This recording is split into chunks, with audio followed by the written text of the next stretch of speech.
नमस्कार मित्रांनो, मी महेश आघाव. काल तुम्हा सगळ्यांना माहीतच असेल, काल जवळपास ह्याच टायमिंगला साधारण 11-11:15च्या आसपास मी व्हिडिओ बनवला होता. पनवेलमधील टपाल नाका या ठिकाणी आपण एक विषय घेतला होता. रस्त्याच्या मधोमध एक विजेचा खांब होता आणि या खांबामुळे परिसरात मोठ्या प्रमाणात ॲक्सिडंट, मोठ्या प्रमाणात अपघात होत होते आणि तेथील स्थानिक लोकांना ये जा करणाऱ्या वाहनांचा अपघात होत असल्यामुळे बरेच लोक दुखापती बऱ्याच लोकांना दुखापत होत होती.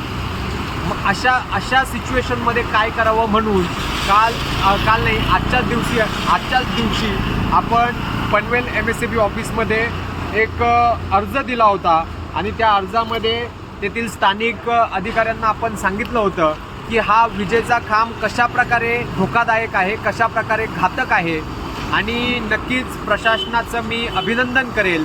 किमान निवेदन दिल्यानंतर का होईना तुम्ही हा विजेचा खांब या ठिकाणाहून काढलेला आहे.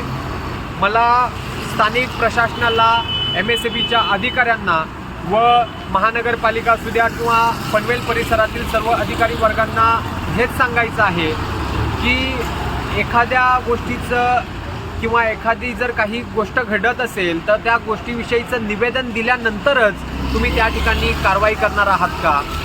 ठीक आहे, जर निवेदन देऊनच त्या ठिकाणी उपाययोजना होणार असतील, त्या ठिकाणी कारवाई होणार असेल किंवा जर नागरिकांसाठी जर काही सोयीसुविधा तुमच्या माध्यमातून निवेदन देऊनच होणार असतील तर आमच्यासारखे युवक, आमच्यासारखे तरुण निवेदन द्यायला सुद्धा रेडी आहोत. आणि खरंच मी प्रशासनाचं आभार मानेल. आपण पाहू शकता या ठिकाणी जो काल अपघात झाला होता, ज्या विजेच्या खांबामुळे अपघात झाला होता, तो आज विजेचा खांब प्रशासनाने काढलेला आहे. काढून त्याची जबाबदारी होती. म्हणजे आम्हाला पण वाटलं नव्हतं का दादा आम्हाला काल बोलला का उद्या आम्ही एक लेखी नोटीस पाठवतो त्यांना आणि त्यांना बोलतो तर आम्ही करून घेणार आहे का. नाही झालं तर इथे आम्ही असं मोर्चा वगैरे काढून आता तिथे झोपू वगैरे आणि तुमच्यावर काहीतरी ॲक्शन घेऊ. पण ती झाली म्हणजे आजपर्यंत काही झाली नाही. पण पहिल्यांदा आम्ही बघितलंय का काल तो बोला नाही आज ही गोष्ट झाली. तर भाई खरंच सांगतो त्यामुळे भरपूर लोक कमी ॲक्सिडेंट होणार आहे. नक्कीच इथून पुढे ॲक्सिडेंट होण्याचं एक कारणच निघून गेलं. एकदा त्वरित ॲक्शन पहिल्यांदा बघितलं आम्ही. पहिल्यांदा गाड्या